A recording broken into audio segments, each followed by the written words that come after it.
It is known by many names: the kingdom in the sky, the motherland, the dark continent, Africa. A land of many strange wonders and rich cultural history dating back millennia. You can lose yourself in its unspoiled grandeur, that's for sure. But be wary, traveler. You could meet your end in the scorching sands of the Sahara, dying of thirst or exposure in mere hours, or wander into the deep green jungles of the Congo, never to be seen again. You could be seized by the jaws of a crocodile and dragged beneath the waters of the Nile before you even know what's happening, or stalked by the lions of the savannah looking for easy prey. Welcome to the first in our series entitled Global Horrors. Together, we'll walk the earth in search of all its darkest corners, both past and present. So without further ado, let's begin.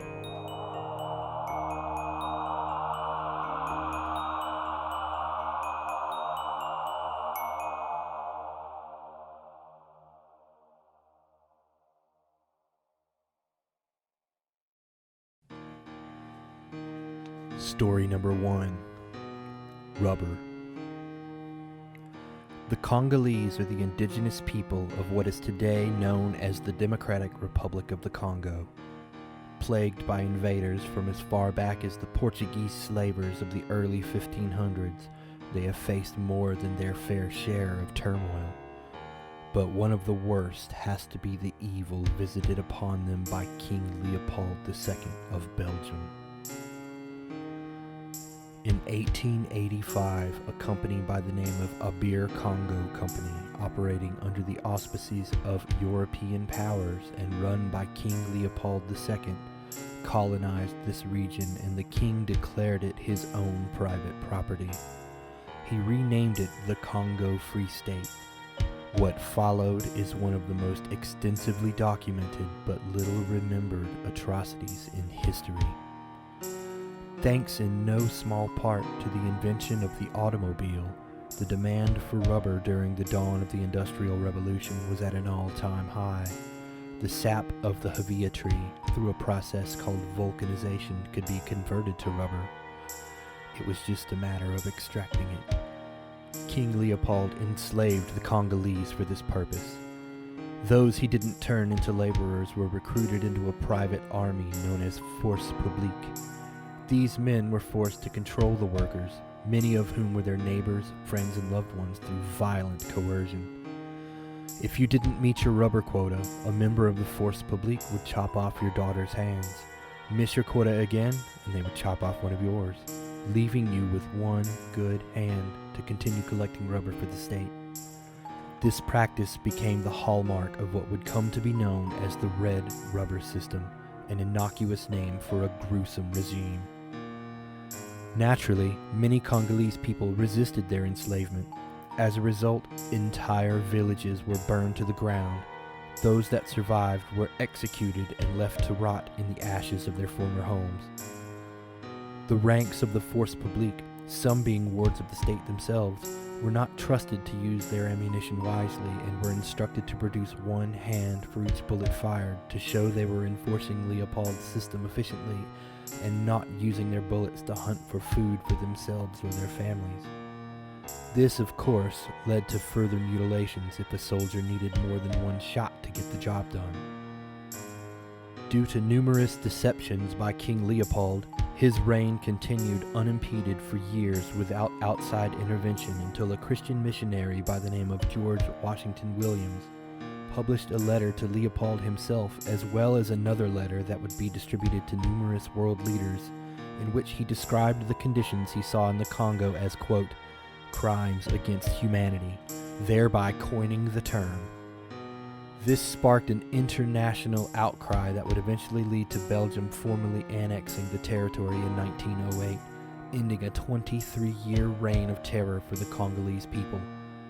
It is estimated that nearly 10 million people fell victim to Leopold's cruelty over that span of time, and on June 30th, 2020, King Philippe, current king of the Belgians, sent a letter to the Congolese president expressing deep regret for the acts of violence and cruelty visited upon his people during that dark time.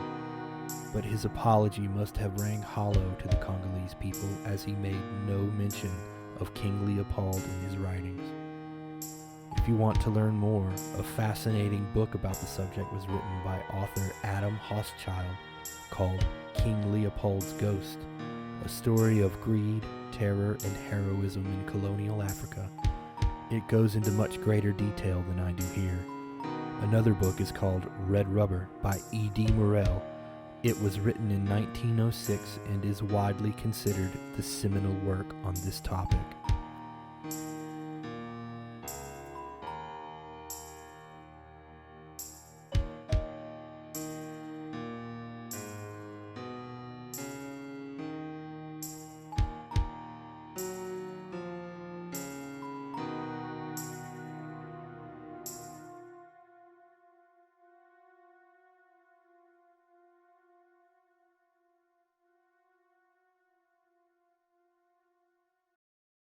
Story number 2, The Tsavo Man-Eaters. The Tsavo River on the Kenyan Savannah, 1898. Construction of a bridge as part of the Uganda Railway is in full swing. The rail is intended to link Uganda to the port city of Mombasa in Kenya in hopes of expediting trade throughout mainland Africa.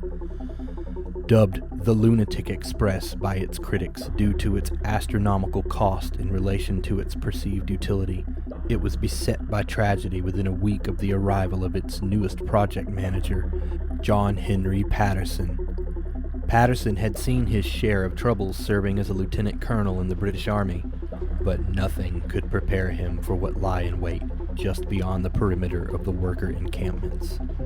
For 9 months, from the springtime to the winter of 1898, 2 maneless male lions would stalk the terrified employees of the Uganda Railway, killing and eating around 35 men, though the final death toll is still debated to this day. Under cover of night, the pair, named the Ghost and the Darkness, by the workers, would drag sleeping men from their tents out to the savannah until their screams became a distant whisper, then silence. They would invade the makeshift hospitals and rip patients right from their gurneys as horrified onlookers quietly breathed a sigh of relief that at least it wasn't them. The encampments tried to protect themselves. They would build massive bonfires that burned throughout the night. They used branches from the nearby whistling thorn trees to build crude fencing around their perimeter, but it was all to no avail.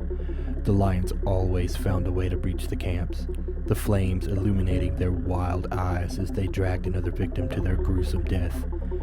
Finally, Patterson had had enough. He requested 20 Indian infantrymen, known as sepoy, to aid him in ending this waking nightmare once and for all. Using himself as bait, Patterson would climb the ancient baobab trees flanked by his mercenaries and lie in wait from dawn to dusk, surveying the horizons for his quarry. But the beasts were clever. They managed to evade their end for months, even taking a few soldiers before finally, in December, they met their end at the barrel of Patterson's shotgun mere weeks apart. It was widely believed at the time that this man-eating behavior was caused by severe drought in the region or an outbreak of the plague amongst the local herds of cattle. But a study in 2017 suggests it was the result of simple, poor dental health in the lions. Dental records recovered from known man-eaters in the present day seem to corroborate this hypothesis. In normal times, lions use their powerful jaws to take down massive prey. A broken incisor or abscess can make that impossible. A sleeping human, however, is much easier to subdue than a struggling zebra or water buffalo. The hides of the 2 lions were turned into rugs by Patterson and eventually stuffed and sold. They lie in repose to this day at the Field Museum of Natural History in Chicago, Illinois.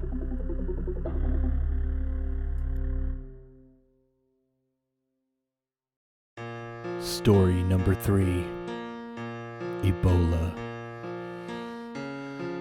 1976.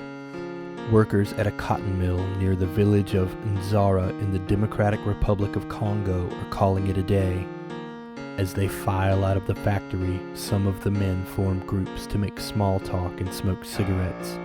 Others begin their daily walks back to their respective villages. One of these men stops to sit and rest on a large stone at the edge of the Ebola River, just for a moment. He doesn't live far from work, and normally the walk home is around a half hour or so. He just feels a bit more tired than usual today. He doesn't really dwell on it as he's back up on his feet to finish the short walk home. He gets back to Nzara and greets his fellow villagers as he walks casually to his home for a quiet evening with his family. Little does he know the danger he has brought to his doorstep. He wakes in the early hours of morning the following day with a sickness he has never felt before, and the stories are the same for a number of his co-workers in the surrounding villages. High fever, diarrhea, debilitating muscular pains, extreme weakness, and most notably, spontaneous bleeding without the presence of any discernible injuries.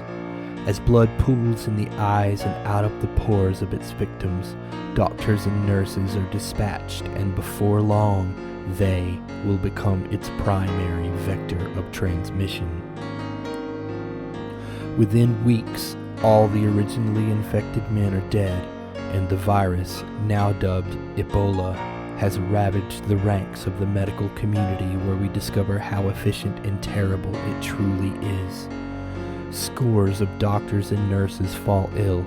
A person can go from initial infection to agonized, bloody mess in a matter of days, and those with the most severe cases can be dead within a week, dying mostly from liver failure or low blood pressure from extreme blood loss. All it takes is contact with bodily fluids of the sick or the dead. Burial practices and gatherings of every nature are reimagined as terrified villagers look on, helpless to stop the evil wrought upon them. Over the next year, the virus spreads to Sudan and burns through lives by the hundreds. For a brief period, the virus was slowed and went dormant, only to return to Gabon in 1994, back to the Democratic Republic of Congo in 1995, Uganda in 2000, and on and on. Then, in 2014, the deadliest outbreak on record, originating in West Africa, killed 5 times more people than all other known outbreaks combined. As of today, there is a vaccine, but it is not effective for all strains and is not readily available to those that need it most. With the outbreak of the coronavirus in 2020, stories like this seem especially relevant, as it reminds us that no one is safe from a force that has no regard for age, no regard for color or creed or personal wealth. Remember to be thankful for the loved ones in your life. Hold them close, or on second thought, maybe not.